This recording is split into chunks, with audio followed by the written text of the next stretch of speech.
LAI ada tempat-tempat untuk merokok, tempatnya kecil saja. Ada 5-16 orang di dalam itu. Ya Allah.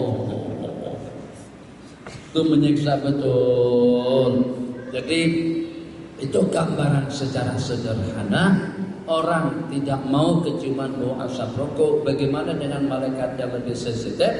Kalau dengan dalilnya secara syar'i, Allah berfirman, wala tulqu biaidikum ila tahluka. Jangan sekali-kali dengan kamu mencampakkan diri kamu kepada kebinasaan.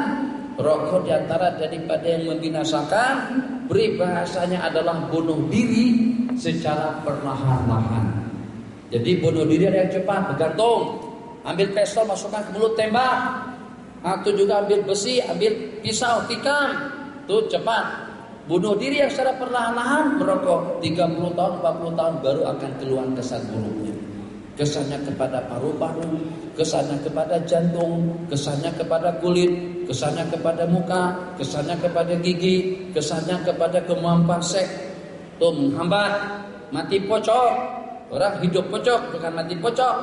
Ditulis impotensi, ada di situ kanker atau kanker. Kemudian lagi banyak di rokok. Lihat gambar rokok dan rokok-rokok yang dari Amerika, lihat gambarnya tak macam-macam rupa corak penyakit yang menimpa. 90% yang mati karena paru-paru akibat karena merokok. Tuh guru lama baca fatwa yang pada satu di segi kesehatan, Kementerian Kesehatan, Departemen Kesehatan buat kajian tidak secanggih dan juga tidak seteliti Departemen atau juga dengan Kementerian Kesehatan sekarang ini. Statistik yang berbicara tidak lagi dengan fatwa kebangsaan kenegaraan atau juga dengan individu. Ini statistik pada tahun 80. Tahun 80 dikatakan di Amerika pada tiap tahun meninggal dunia akibat daripada merokok dalam 400.000 orang. Tiap tahun di Amerika, tiap tahun. Padahal nikotin yang di Amerika kurang asam, kurang ajar juga dalam waktu yang sama. Nikotin jadi pada produk rokok yang terbanyak produk rokok Amerika kemudian Cina. Tapi yang paling banyak yang menjadi masalah negara ketiga. Negara ketiga. Kenapa kita jadi ketagihan? Pas berketagihan, kecanduan, ketagihan. Begini bang, persentase nikotin yang mereka masukkan ke dalam tembakau yang mereka tuangkan di situ, persentasenya untuk mereka masih di bawah 30%. Tapi untuk kita ke negara ketiga, negara berkembang, negara ketiga, negara miskin, itu daripada 35 ke atas, 37 sampai pada 40. Makanya kalau abang merokok dalam satu bongkos saja abang sudah ketagihan. Kalau dengan seseorang minum arak dalam 2, 3, 4 kali dia masih boleh meninggalkan arak.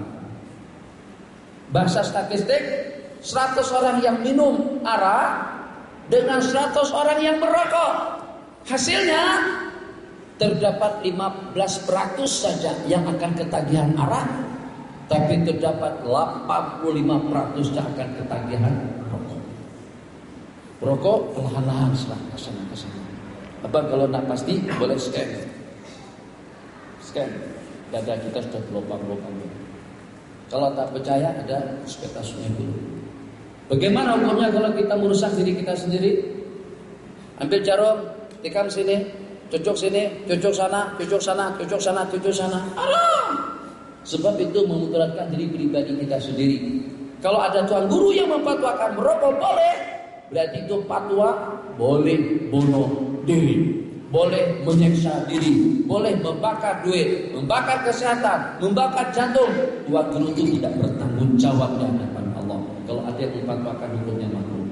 Oh, ulama-ulama hebat memang, tapi mereka dengan ijtihad mereka, ijtihad yang tidak lengkap pada saat itu. Kalau di zaman kita sekarang 400.000 yang meninggal dunia, 350.000 perokok langsung, 50.000 disebut dengan perokok pasif yang terhirup udara orang merokok di tempat yang tertutup. Makanya kenapa di office-office ditulis dilarang merokok. Di office mana-mana saja sampai di airport-airport juga tulisannya seperti itu. Terakhir, Ada fatwa daripada ulama para habaib yang mengatakan orang yang merokok kalau tidak bertobat daripada rokok akan mati dengan su'ul khatimah, dengan penghujung yang tidak baik. Jangan toleransi dengan rokok. Mudaratnya lebih banyak. Kesehatannya, keuntungannya cuma hanya 3 saja. Ada juga faedah. Ada juga faedahnya, bukan tak ada faedah langsung, Pak. Ada faedahnya. Satu, awet muda. Satu, awet muda. Kenapa? Sebab rokok itu mati awal. Dah sampai 80-90 udah mati awet muda. 50-an sudah hilang dah tenaganya. Tanya saja. Kalau pada masa umur 50-an dah kedodoran, udah keriput, pastikan saja tanya. Dulu pernah penyakit ini, kancing manisnya, dengan jantungnya, dengan apa-apanya, mesti jangan tidak tinggalkan, jangan tidak bertobat, jangan percaya dengan fatwa yang mengatakan makruh, apalagi dengan fatwa yang mengatakan sunat. Lebih konyol lagi kalau fatwa yang mengatakan wajib merokok. Katanya kalau tak merokok saya tak boleh bekerja. Kalau merokok saya boleh bekerja, karena bekerja hukumnya wajib, maka merokok pun juga hukumnya wajib. Sebenarnya saja mengatakan seperti itu. Pertama, awet muda, umur 50-60 sudah mati. Cina, umur sampai 190 masih sehat, sudah buka lagi. Tengok saja yang sehat-sehat. Nah, cari yang sehat, yang tua di sini. Allahumma shalli ala sayyidina Muhammad. Ada yang 80 sini, tak ada 80. Haji 70 ada 70. Hah? 61. Rokok tak? Dulu pernah merokok. Berapa lama? 3-4 tahun? Lebih. Kesehatan sekarang oke. Darah tinggi? Kencing manis? Jantung? Haji rokok? Tak. 60-an sudah? Belum. Masih jam 55-an. 53. Sama aja. Tahun 60. Memang mati dengan umur, mati dengan ajal, mati dengan takdir. Tapi mungkin saja dengan takdirnya Allah, orang yang tidak merokok akan berusaha lebih panjang lagi daripada yang merokok. Tapi aja udah berhenti lama kan?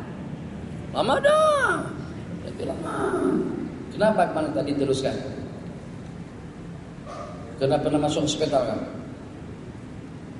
Kenapa tidak diteruskan merokok? Pernah sakit? Tak pernah sakit. Haji Syarum, kenapa tak diteruskan merokok? Sakit. Kalau memang saya kalau tidak merokok sakit, kalau merokok sehat. Rata-rata orang yang sakit dirawat di hospital itu tidak ada lagi yang merokok. Sepatutnya sambil injection, sambil mengisap, sambil di check up, sambil mengisap. Ada obat-obatan seperti apapun, baiknya, canggihnya, hebatnya, akan terkesan, akan hilang fawarnya kalau pada saat si tersebut masih merokok. Jadi saya simpulkan saja, kalau dahulu mungkin Bang, kalau sekarang tidak jujur kalau kita katakan hanya setakat makhluk saja. Kata kebangsaan banyak itu di dalam Mesir, gudang ulama haram, Indonesia haram. Tapi karena di Indonesia ada ulama-ulama merokok, akhirnya berontak mereka pada situ. Rupa-rupanya NU, Nahdlatul Ulama Indonesia, punya produk rokok namanya Kali Jagat. Akhirnya fatwanya boleh haram, boleh haram.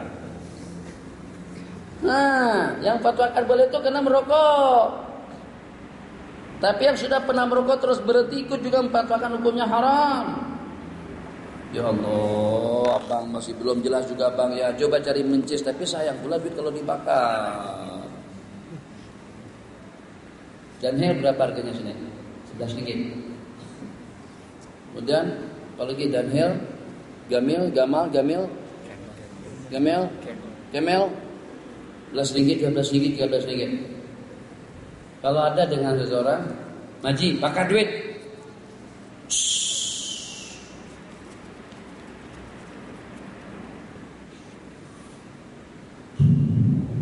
Habis 10 ringgit.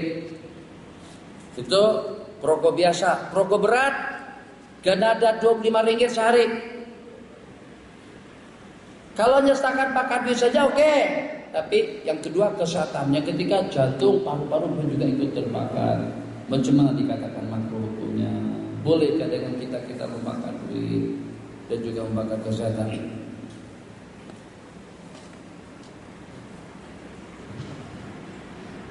Mohon Rasul hadis yang membuat doa dibawa oleh Rasulullah SAW ialah Rabbana atina fid dunya hasanah wa fil akhirati hasanah wa qina adzabannar. Mohon dijazahkan doa ini kepada Nabi. Apa dia punya? Rabbana atina fid dunya hasanah wa fil akhirati hasanah. Jadi doa riwayat hadis itu riwayat daripada Sayyidina Anas bin Malik. Kebanyakan doa daripada baginda Nabi itu adalah doa Rabbana atina fid dunya hasanah wa fil akhirati hasanah wa qina adzabannar. Karena sependek doa tersebut dia mencakupi segala kebahagiaan dunia dan akhirat dan kebebasan diri daripada api neraka. Hanya saja karena terlampau banyak orang yang hafal dengan doa tersebut, maka dengan kita rasa-rasa biasa-biasa saja. Bismillahirrahmanirrahim. Alhamdulillahirabbil alamin. Wassallallahu wasallam ala sayyidina Muhammad wa ala alihi washabbihi ya awwal al-awwalin wa ya akhirul akhirin. Ya hayyu ya qayyum ya hanan ya manan ya dzal jalal wal ikram ya badi'as samawati wal ardi ya wadud. Ya man biyadihi malakutu kulli syai'. Ya Allah ya Allah ya arhamar rahimin ya arhamar rahimin. Rabbana atina fid dunya hasanah.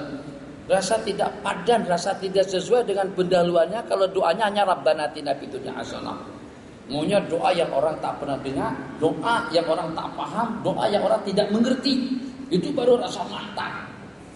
Tapi kalau doa Rabbana besar-besar sorban, jubah lebar tasbih besar seperti biji pinang, doanya Rabbana atina fid dunya hasanah. Jadi orang tak yakin.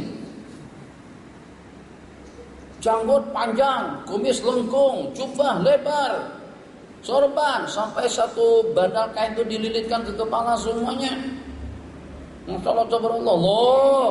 Doa Rabbana atina fid dunya hasanah, tidak ada yang yakin. Diperli, dipandang rendah dan dipandang biasa. Padahal ringkas doa Rabbana atina fid dunya hasanah itu sama dengan Samsung Galaxy 9. Belum lagi yang ada baru 4. Canggih, sikit kecil tapi canggih. Kecil. Kecanggihan itu daripada Allah, bukan daripada kita. Itu salahnya Tuan Imam pada waktu menjadi imam. Tuan Imam pilih surah-surah yang lawa-lawa, yang cantik-cantik, ceritanya panjang sekali. Kalau para sahabat, kalau ulama pilih surah yang pendek-pendek tapi habis. Jadi di segi kelawaan, menurut pandangan siapa lawa dan cantik? Dari segi pahala, menurut pandangan siapa? Kita atau mereka? Cantik, lawa, bagus, itu terlakluk kepada jajaran dan balasannya. Macam mana Qul huwallahu ahad pahalanya boleh lebih besar daripada surah Baqarah? Itulah karena dengan Qul hu itu passwordnya Al-Quran. Atau dengan Fatihatul Kitab. Sanggup mengalahkan surah Kahfi, sanggup mengalahkan surah yang paling panjang dalam Al-Quran adalah suratul Baqarah. Fatihah hanya 7 ayat saja mendapatkan kehormatan untuk dibaca pada tiap rakaat sembahyang.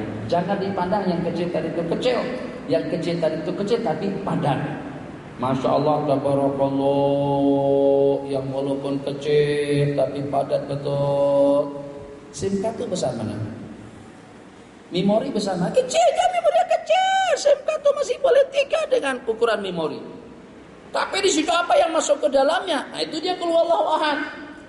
Imam nak baca lawak, Wallahul ladzi la ilaha illahu Ya ayyuhalladzina amanu taqullaha wal tanzur nafsum ma qaddamat lighad wattaqullaha innallaha khabirum bima ta'malun.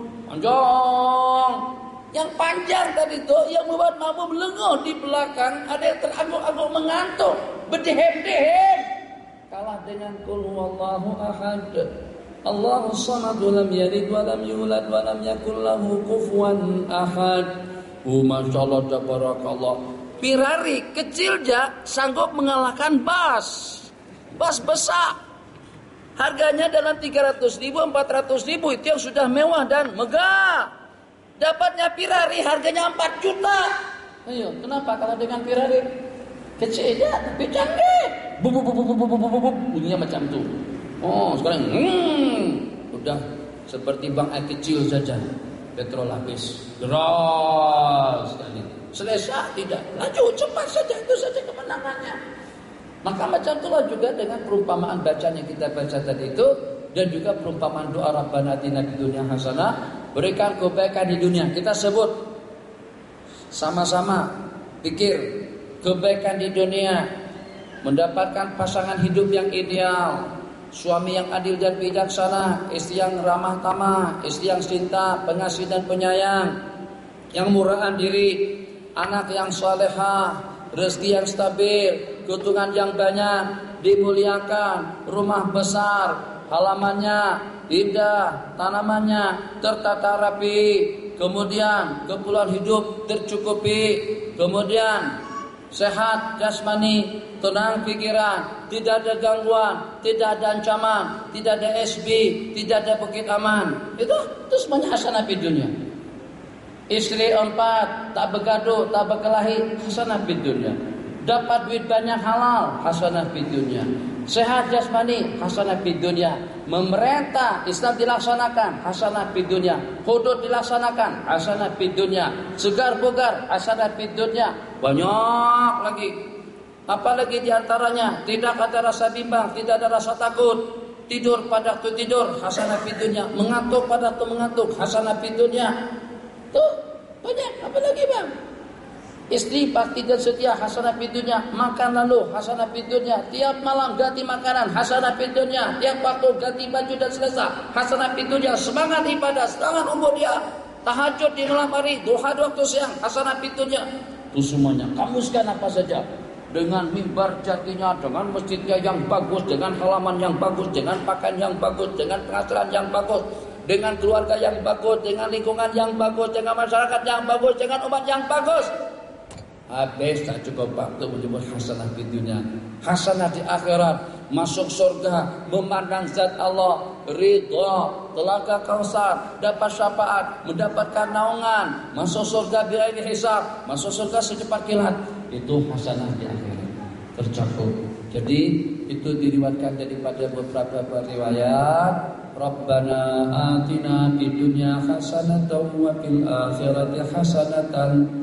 Tidak cukup kebaikan dunia dan akhirat, terakhirnya wa qina adzabannar, dan elakkanlah diri kami daripada api neraka. Kalau sudah terhadap daripada api neraka, yang di bawah daripada api neraka tentu lebih aula lagi dia akan dielakkan. Kalau sudah mendapatkan kebaikan dunia dan akhirat, berarti dia mendapatkan kejayaan dan kebahagiaan yang abadi. Diijazahkan, seijazahkan doa tersebut untuk dibaca paling tidak pada tiap selepas sembahyang 5 waktu. Jadi yang keburu-buru takut jam, yang keburu-buru kena dikejar waktu, jangan lupa membaca doa yang sependek itu, yang walaupun pendek tapi mencakupi segala keperluan. Habis lagi. Oh, baca bang. Bagaimana mau menyambung solat tasbih sekiranya jemaah terlewat? Bagaimana bacaan tasbihnya? Perlu dicukupkan 300? Jadi bagaimana? Ya seandainya kalau kurang daripada 300 itu tak ada masalah. Tasbihnya itu setakat sunat saja. Tapi kalau seandainya dengan kita dikejar waktu, katakan saja pada masa kita takbir rakaat yang pertama kita sempat takbir dengan imam pada masa imam sedang bertasbih setelah baca Fatihah, setelah baca surah. Berarti kita ketinggalan 15 kali tasbih yang pertama, dan mungkin juga ketinggalan 10 kali tasbih yang berikutnya, 25. Itu yang 25 itu nanti kita bagi-bagi, kita pecah-pecah. Jadi pada masa rukuk kita buat 15 kali, tidak 15 kali, sujud 15 kali, bangkit daripada sujud 15 kali, kemudian 15 kali terakhirnya pada masa sujud yang kedua. Boleh semacam itu. Jadi kalau seandainya imam dengan pergerakan yang cepat pun, jika kita tidak dapat bertasbih dengan bilangan yang cukup, maka kita akan bertasbih pada gerakan-gerakan yang selanjutnya. Itu negara masbuk. Kalau seandainya ketika satu rakaat, elok dengan kita tambah secara rakaat. Kalau saya rakaat yang kedua, sebab kalau kita masbuk rakaat yang pertama, masbuk lagi nanti rakaat yang berikutnya. Imam akan naik lagi, 3 lagi dengan kita. Udah ada kita cukupkan sebagaimana sebagian biasa. Rukuk tidak sujud dengan tidak membaca tasbih yang 15 dan juga yang 10. Salam. Nanti ikut imam, mungkin pada rakaat yang ketiga dan keempat bersama imam kita dapat bertasbih, menyusuli mengqadha 75 kali tasbih yang tertinggalkan pada rakaat kita masbuk. Tidak cukup, ada masalah. Siapa tahu yang tasbihnya cuma hanya sekali, itu ternyata lebih banyak pahalanya di sisi Allah. Tapi persyaratannya harus cukup 300 kali tasbih pada 4 rakaat untuk kita mendapatkan 10 janji keampunan dosa yang Nabi kita janjikan. Yang lain, sini, Bang.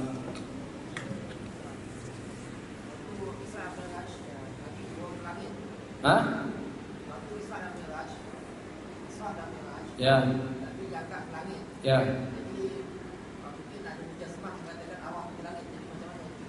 Jadi pada saat atau dengan zat Allah Subhanahu wa taala banyak tanda-tanda yang menunjukkan sepertinya Allah di langit. Sepertinya.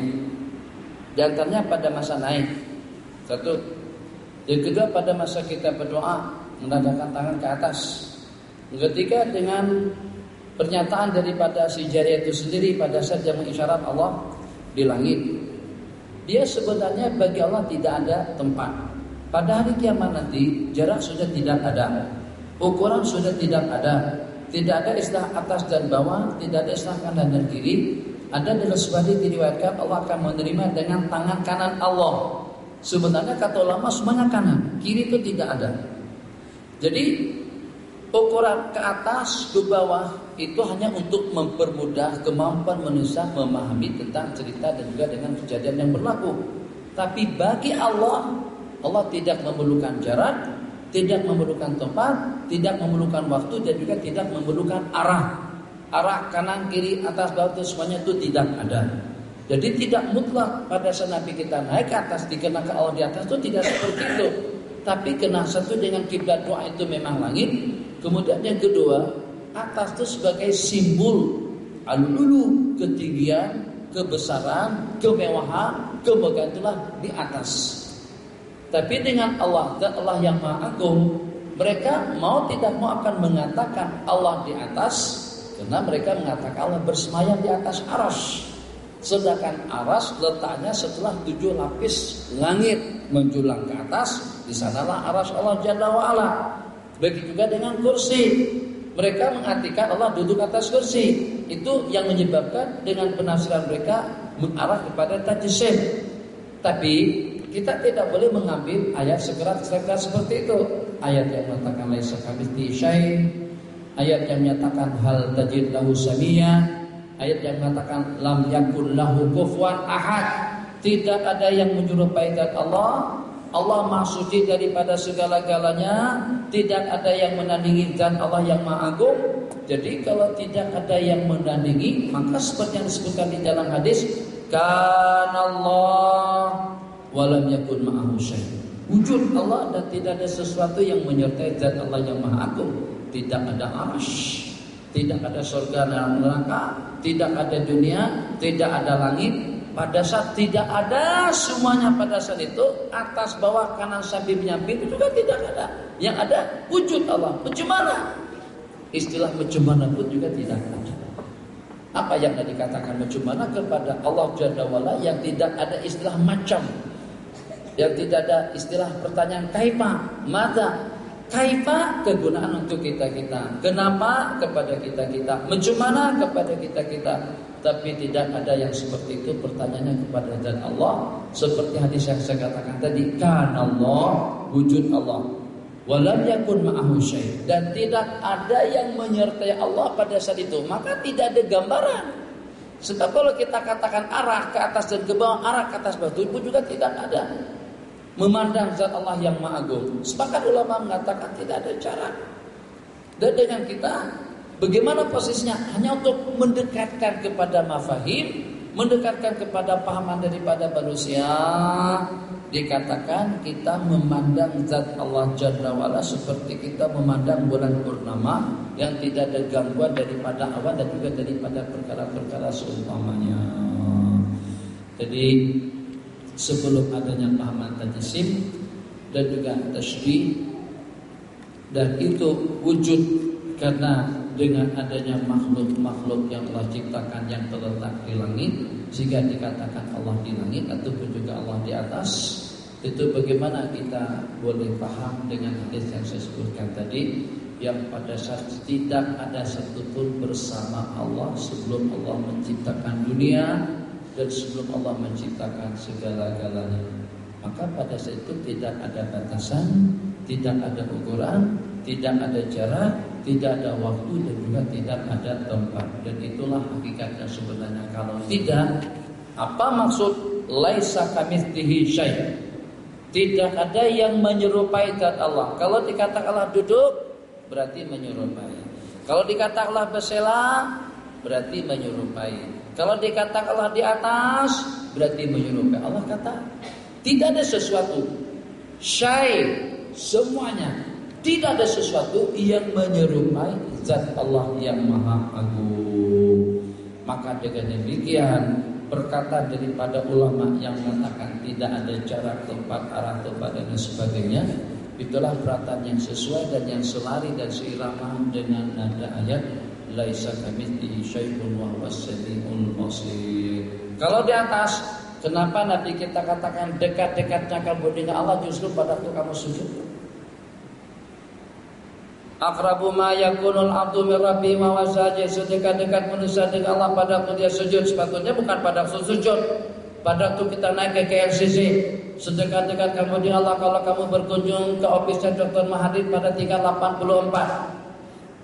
Tinggi, tuh pada waktu itu lebih dekat. Nah, semakin duduk merendah ke bawah, semakin dekat kita dengan Allah. Itu membuktikan Allah tidak ada jarak. Tidak ada jarak. Yang lain, loh, berhenti buku berapa nih? Udah lewat dah. Apa? Saya nak bertanya sedikit. Saya sebagai makmum. Ya. Tapi imam dah habis sholat, saya pun dah habis ikut sebagai makmum. Imam dengan baca doa, saya tinggalkan keluar masjid. Apa hukumnya? Tidak ada masalah, nah boleh. Orang nak buang air besar, tinggalkan masjid, jangan duduk di masjid, nanti biar ada dalam masjid, biar imam baca doa. Kalau memang kita boleh bertahan mujahadah sedikit untuk meraihkan dua imam, siapa tahu dua imam tadi itu akan dikabulkan oleh Allah Jalla wa'ala. Elok kita bertahan sejenak supaya imam juga tak tersinggung, tak terasa hati. Dan siapa tahu kita akan mendapatkan kebahagiaan daripada hujung doa imam tadi itu. Tapi kalau kadang sudah tidak boleh ditahan-tahan, ini sudah panggilan terakhir. Penumpang Abdullah Haji Abdullah Marliana Siti Halizawati dipersilakan untuk menaiki pesawat. Panggilan terakhir ditujukan kepada Pak Haji Abdullah, Pak Haji Ahmad, Pak Haji Nur untuk menaiki pesawat sekarang juga. La ilaha illallah, la ilaha illallah. Rabbana atina, panjang doa, akhirnya terbang. Air Asia, tadi sudah toleransi dengan Air Asia. Dia tinggalkan kita. Udah di ruang tunggu, sudah dapat bernikmat, baik kita dah masuk dalam pesawat. Saya sekeluarga, lagi ada budak kecil, lagi ada kanak-kanak, ada 5 orang. Tak boleh masuk. Pesawatnya masih ada di depan lagi.